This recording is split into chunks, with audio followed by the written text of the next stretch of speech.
of work.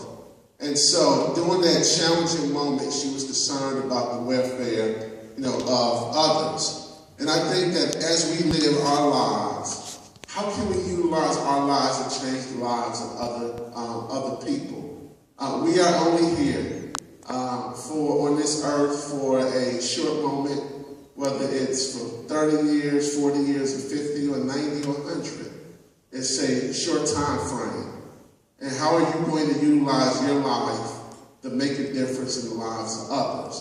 And there's so many people in this community, in this country, that are looking for people to stand up and not be quiet around issues that impact our communities. And we got a school district that don't get the support that they need, and kids who are failing. We can't allow that to happen. But we live in a community. I went homeless for a couple of days. It was criticized about that. But what people don't know, we live in our bubbles, live in a bubble. There's 51 campsites where people live out in the woods in below zero temperature, but we have homes in this community that go for $1 million plus. How do we allow something like that to happen in our backyards? How do we allow for mass incarceration rates to happen? How do we allow for unemployment rates to be so high for so many of us? How do we allow that? So what we've tried to do is say, okay, you're looking at somebody that's a practitioner. When I came to this city, I said, you know what? I'm going to try to figure this out. And there won't be a program that's going to solve these systemic issues. It won't. There's no grand vision around how we tackle these issues countywide, where all the nonprofits and semi-government organizations are aligned. It's not there. And I think we have to hold each other accountable to ensure that we create accountability and the resources to get the kind of results that we need to get to change these systemic issues. So we decided in our organization that we're going to create a business plan. We want 90% of our kids to graduate from high school and be prepared for college or careers. And then we're going to back it up with third-party data from the University of Wisconsin to make sure that we're doing that. And so some people say, how can you do that? And the school district won't even proclaim those kinds of numbers. They have a $400 million budget. I said, we'll do it with $15 million. And we'll put tutors in classrooms during the school day. And people said we couldn't do it. But go Google the Wisconsin Hope Lab report, and you'll see over 1,000 kids in our program. Over 5 years, 90% of them graduate from high school and go into college. Our kids, we're not talking about 5 or 10 kids, we're talking about almost 1,000 kids. Our kids' GPAs are higher, their attendance is better, they're taking more rigorous courses, and they're going to college. But now, we know that only about 30% of working adults actually have a bachelor's degree. So I said, okay, we can't be so focused on the college side that we don't focus on careers. So I got criticism for meeting with Governor Walker 2 weeks ago. And at the end of the day, we don't have to agree on politics. But when we don't sit down at the table and have a conversation and figure out how to get past some of these barriers, those who are responsible for leading, when they don't meet and don't negotiate, people suffer because of it. And so we decided that we're going to put 675 kids to work, $10 to $15 an hour, minimum 10. And we've asked companies to pick up that cost to give young people who traditionally would not get those kinds of experiences to learn to work at places like Trek, UW Hospital, Fish Scars, to inspire these young people to do something great with their lives. So a lot of times, I remember I was in Chicago after a young man was killed a couple of months ago. Somebody said, it was about 400 African-American boys in that room. And I asked them, I said, what do you want to be when you grow up? And I said, if it's sports related, football or basketball, raise your hand. I would tell you 90% of these kids wanted to be LeBron James. So I threw some stats out, and I want you all to hear this. I said 1.6 million kids play high school football and basketball. There's only 87,000 positions that's available at the collegiate level. And on draft day, between football and basketball, there's 266 jobs available. And if you're one of the 266, your career span will only last about 4 years. So even if you get that opportunity, you still have to prepare for some sort of career. And that's why we have to inspire our young people and give them the resources that they need. Because in this country, we spend almost including in Dane County, almost $40,000 a year to incarcerate an inmate, but we spend less than $10,000 a year to educate a child. There's something fundamentally wrong with that. And then when the federal government do their capital program, they build prisons and add on to prisons based on the third grade reading scores of our young people. And we know what the data say. The data say if you can increase graduation rates in your community by as simple as 10%, you can reduce crime by 20%. Then we allow for every young person that don't graduate from high school, you and I, as taxpayers, will pay because that young person will become an adult and they will become dependent on public resources. And over their lifetime, you as taxpayers will pay $200,000 over that young person's lifetime because they will become dependent on public resources. So this is a social justice issue. This is an American issue. This is not just a Black Lives issue. This is an issue that impacts all of us in America. That Black people, white people, young people, Native Americans, we have to figure out how to make this county and this state a better place for everyone to live. And when I look at the issues that you saw in this movie, there was division. There was division, and I see it in this community. You got some business people who are progressive. You got some business people who are quiet. Then you got some people who are agitators. And then you got some media that want to do the right thing to promote social justice. But then you got some who want to sensationalize things. I remember there was a national news station that came into my office and wanted to do an interview. And I feel like this reporter could care less about what was actually taking place in this community. He wanted to talk about comparing Madison to Ferguson and how this community was exploding. And he was like, well, tell us what's going on with African American boys. And I simply told him, I said, don't come here and sensationalize this young man's death. Now, we're going to be honest in Madison. There's a Madison that's great on one side of the equation, but there's another side of Madison and Dane County where we have our challenges, and we can't ignore those challenges. And so, just like in that movie, we have an establishment here that want to see the status quo and don't want to shake things up. Then you got a group of young people who are shaking and challenging that establishment. Then you got some of the more established leaders like me who are trying to create a bridge that divide to make sure that progress take place. And so I want to ask you today, before I take questions, to figure out what is it that you can individually do to help change some of the social conditions in our community. And I think it takes place one step at a time. I don't think we'll ever have a Martin Luther King or Malcolm X. I think because in this day and time, I think there always need to be multiple voices. And somebody asks me, well, who's the leader of the Black community? We don't have a leader. Just like when you ask white folks who's the leader in your community, there's multiple leaders. There's thousands of voices that represent African Americans and Latinos and Native Americans.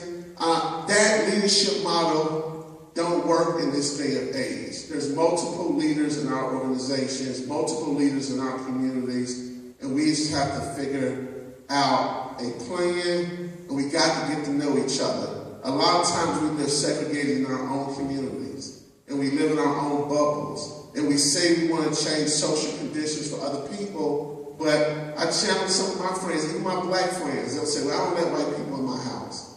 And then I'll hear some of my white friends, well, I've never had any black people in my house.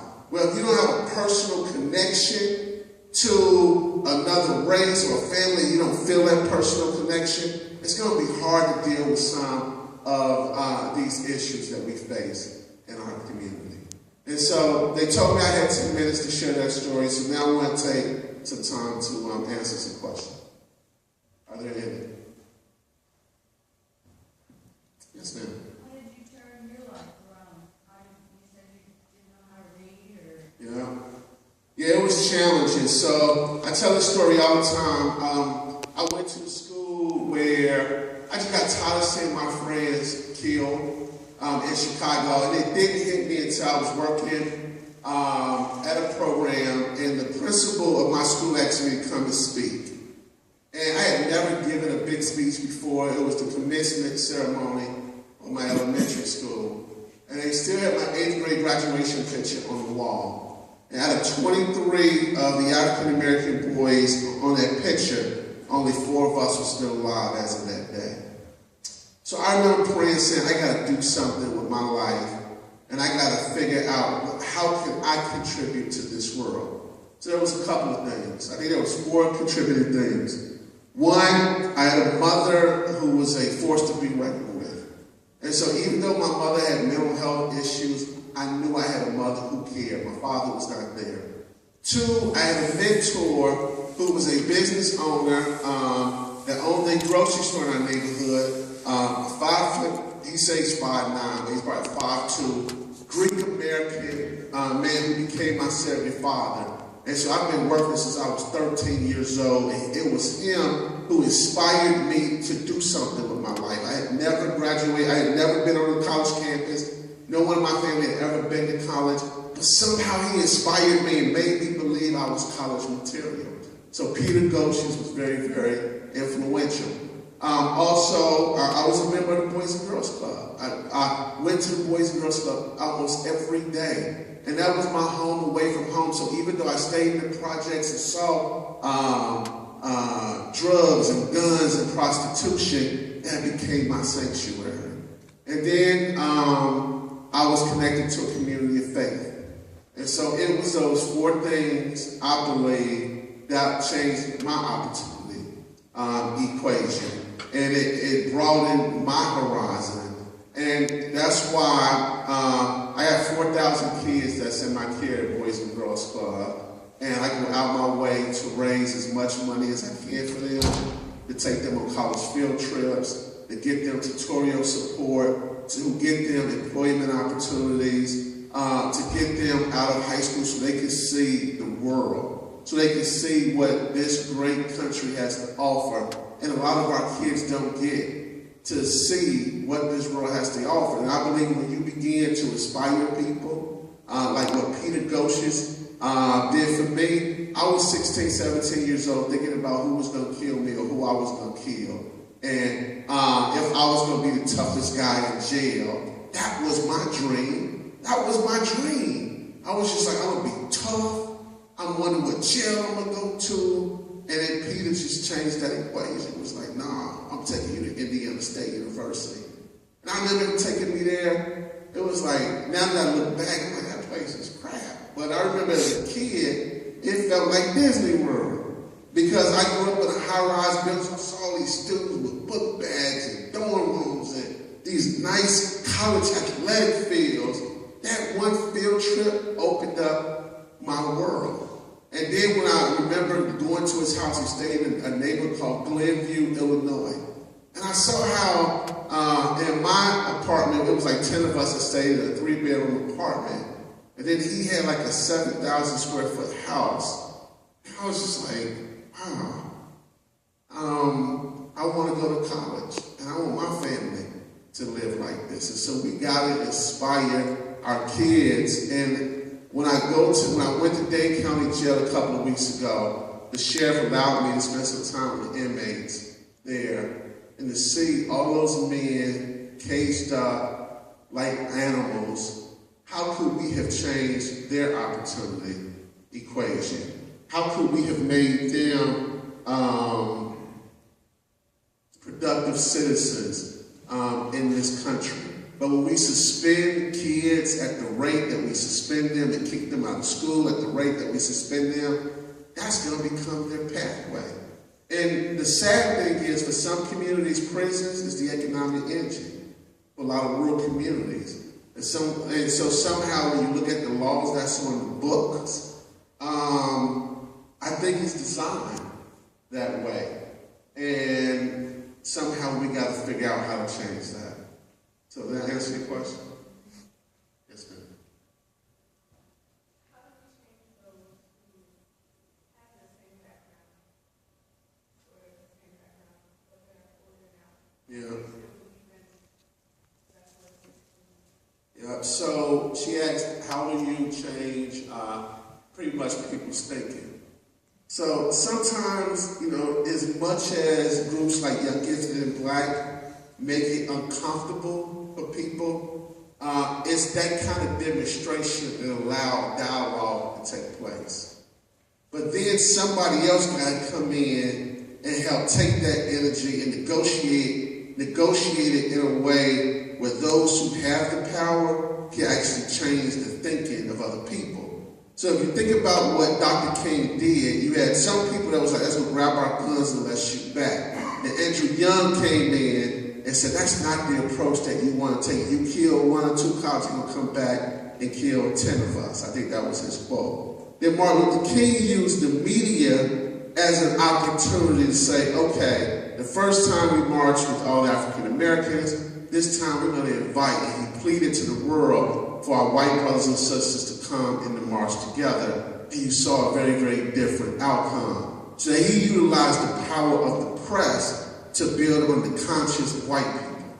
And so I think that we have to figure out, how do we educate people? How do we build on the conscience of those who may live in a bubble? And then we have to figure out how to push the envelope without generalizing groups of people. Like, I hate when somebody says, well, all black people are this, all police officers are this, all white people are racist. We can't put those kinds of generalizations, on people, because it takes away from the issue, and then the message gets lost through some of the trauma associated with it. And so it's a challenge, but I think that in this community, this ain't Chicago, this ain't Milwaukee, this ain't Philadelphia. This city is big enough where we got the resources to change these issues, but it's small and intimate enough where we know each other, that we can hold people accountable to make sure that we yield the kind of results that children and families need. Mm-hmm. Yeah. It's all right.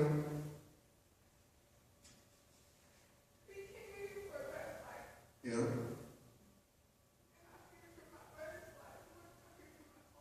Yeah.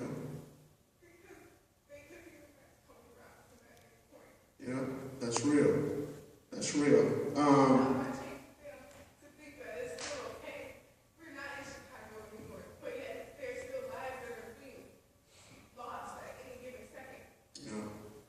So here's what I would say. I come from the same streets that you come from. And I can tell you every neighborhood in Chicago, and our black boys' lives are very, very important. And I would tell your brothers that they have to stay encouraged, that they have to surround themselves around the right people, that they have to watch who they surround themselves around, and when they engage with law enforcement officials, they have to stay calm. And we live in an age where this generation, to a certain degree, want to buck authority. And I want young men that look like me to live another day to tell their story. I've been pulled over so many times. I'll tell you a quick story.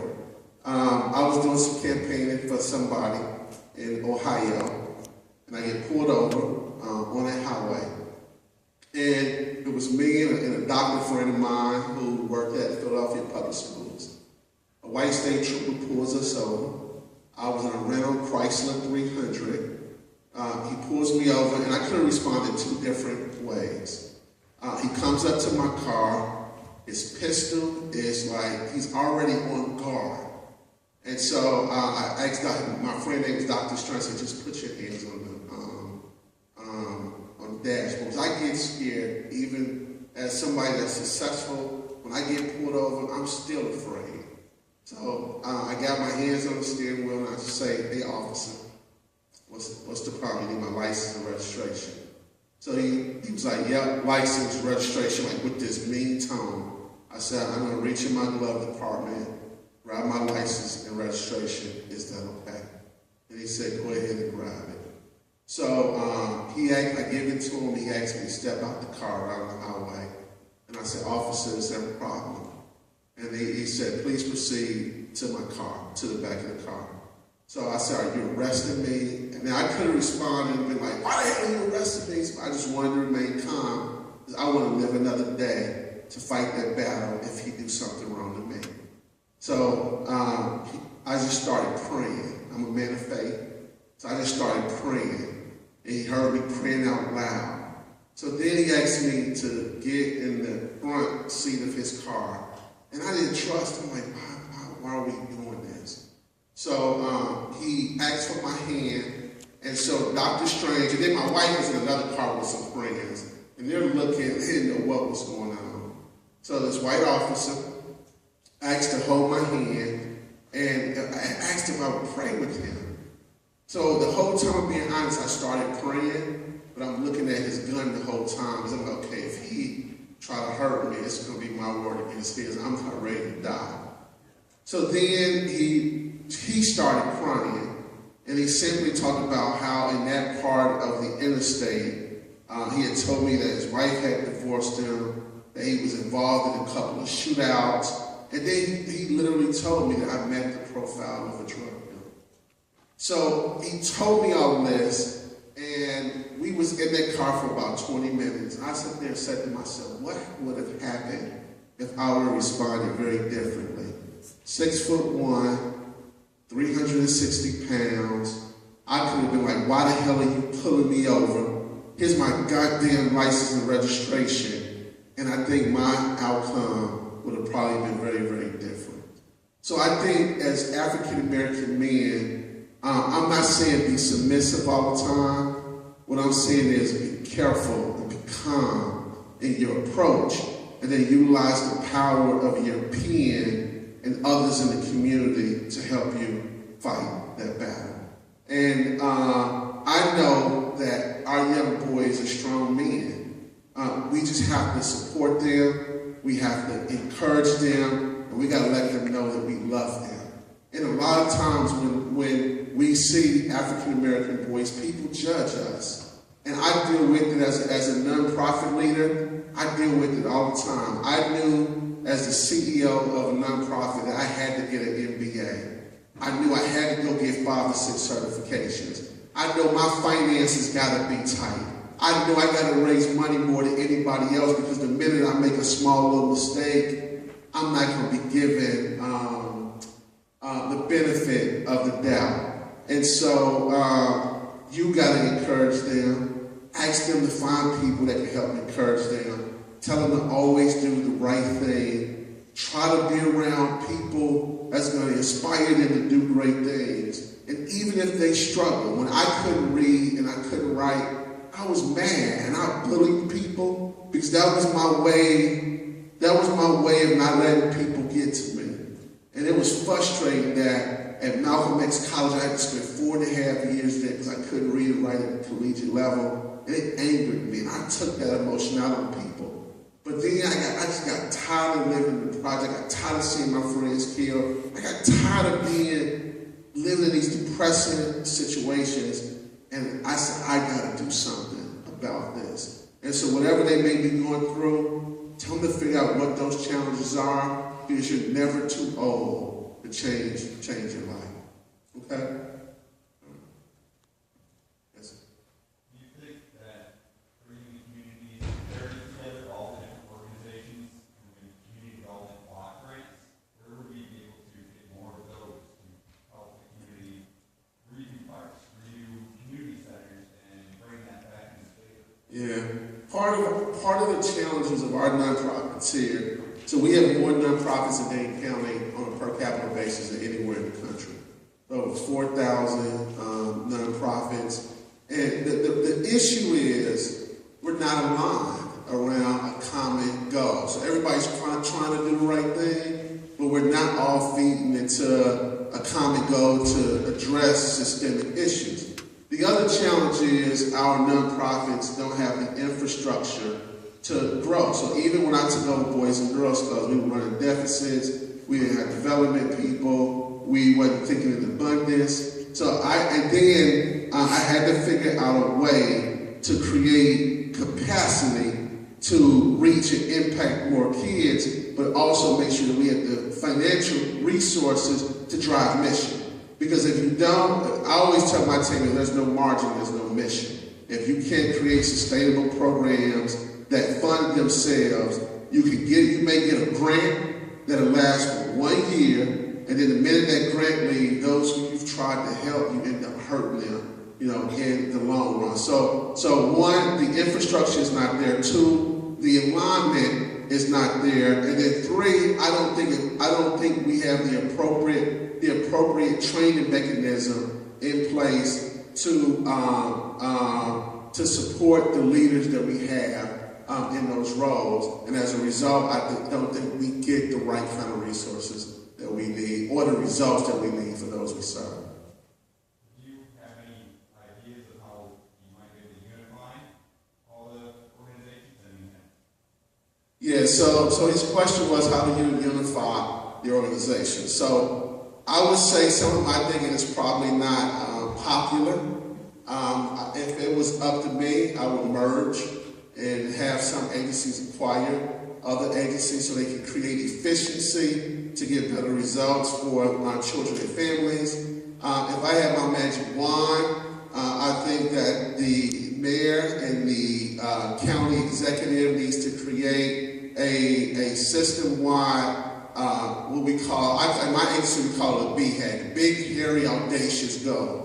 What's the big, hairy, audacious goal for Madison and Dane County? And what are the strategies that help you to create that big, hairy, audacious goal? So we're lacking a vision around how we reduce these disparities that occur in our community. There's no plan. If you find one, somebody tell me. So that's the problem. In the business world, when you look at things that they do, there's usually a business plan, there's usually a target, there's usually goals that's supported around that. In our nonprofits, we don't have all the legs of the stool to help you solve those problems. So either there's not capacity for leadership, the funding government piece ain't there, they may not have all the services to tackle those issues, they have scarce resources, and as a result, we're not pushing the full agenda the way that we should be. The other thing I think this community is lacking, I feel that our community and the business community, the philanthropic community wants to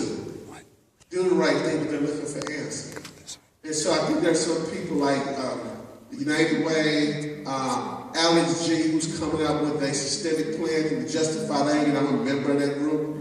Now, some people criticize us, but we've been meeting for a year.